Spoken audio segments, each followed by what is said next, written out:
So there's so many moments on the wedding day that even I still overthink. Did I press record? Did I pack extra batteries? Should I use a zoom lens or a prime? Is that chicken undercooked? And the better question is, should I still eat it? But one of the biggest things that I used to overthink was positioning. When should I move? When should I stay still? When should I reframe? And the first dance on wedding day is one of the best places that I believe you learn how to adapt as a wedding filmmaker. Because the wedding day itself, it's like a dance. You learn the rhythm and the flow of the day. You learn how to dance with other partners like the photographer and the guests and the family members and the couple. And over time, once you know the choreography, you feel less panicked, you feel a lot more confident being able to capture the moment artistically without second guessing yourself. So today I want to talk about how to capture the first dance at a wedding so that you can learn how to adapt and capture the wedding day artistically without overthinking it. What's up everybody? Jared with an I here. Welcome back to the channel. If you're new around here, where the heck have you been? This channel is all about helping wedding videographers learn how to film, edit, and deliver story-driven films on repeat. So if you're into that sort of thing, it would mean a lot if you consider liking and subscribing. All right, the first tip to filming the first dances is to get a tripod. Now, a tripod is just the best second shooter you'll ever have, especially if you're filming solo. I try to have a tripod, honestly, for every moment on the wedding day because this is a safety angle that is just necessary to have and something that can help you capture each moment from beginning to end. And truthfully, this instantly removes the pressure because no matter what happens, I have something to cut back to within the edit, as long as the photographer wasn't walking in and out of that safety angle. For your safety angle, I'd recommend something like a 24mm or even wider, depending on the space that you're filming in. Something that can capture the entirety of the room, the couple, the guests, because remember, you're not just filming two people swaying back and forth, you're filming the moment inside of it, and that includes everyone else that's experiencing it. All right, so everyone keeps talking about how content creators, they're taking over the wedding industry. And as wedding videographers, we don't really care to be content creators. But the reality still remains is couples want content. They want all of their memories. They want all the formats and they want it fast. But what if I told you today's sponsor solves most of the content creator woes that we have as wedding videographers and even as photographers? And I'm talking about CrowdReel. This is by far one of the coolest add-ons that I've seen in a long time as a wedding videographer, and here's why. Every single guest has a phone out all day on the wedding. They're filming the ceremony, the dance floor, behind the scene moments, all those random candid interactions. But normally all that footage disappears into text messages, into Instagram stories, and let's be real, it's never seen again. But CrowdReel fixes that with one simple QR code. You send it to the couple, they print it, guests scan it, and all the photos and videos that they capture throughout the day, it's uploaded into one gallery that you get to send to the couple after their wedding. And as a wedding videographer, I love this because it's actually the easiest upsell ever. Couples don't have to spend thousands of dollars on a content creator.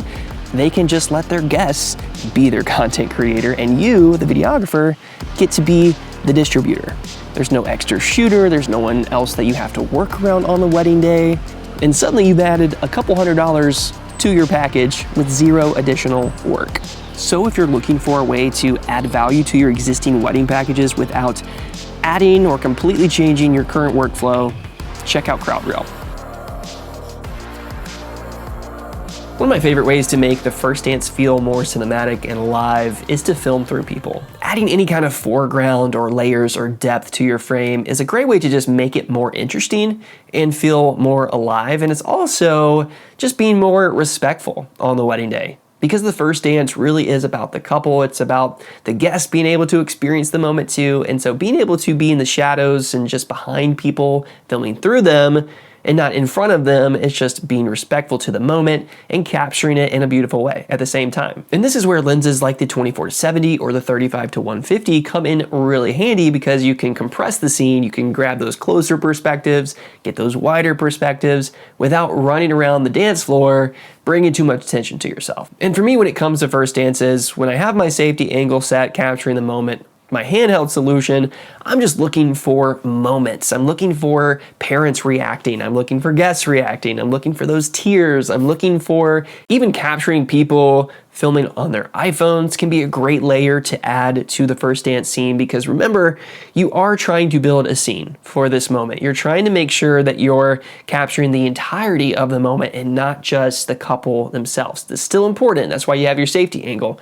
But having something else that can capture everyone else around you is equally important, because when you put it all together, it paints the full picture. The next one is something that was very hard to actually write down, but it is still a very useful tool during this moment, and that is to use a gimbal, but use it intentionally. You know, I'm not super team gimbal anymore, but I know there are still moments on wedding day where they do make a ton of sense, and they can be a very useful tool when used intentionally, especially if the couple has a more choreographed dance, or you're working with a photographer that is doing a lot of movement during the first dance, and you gotta kind of keep up with them if you're gonna get anything usable for your film. So a slow orbit around the couple during their first dance can be really beautiful and cinematic. A sweeping push in or push out using a gimbal this way can be very beautiful, but the key is just don't overdo it. The movement that you use in the moment should support the emotion of the moment, not take anything away from it. And as someone who didn't know any better starting out, sometimes you can get carried away, like myself, and just move for the heck of moving. But oftentimes, the strongest choice is to just be still. Show some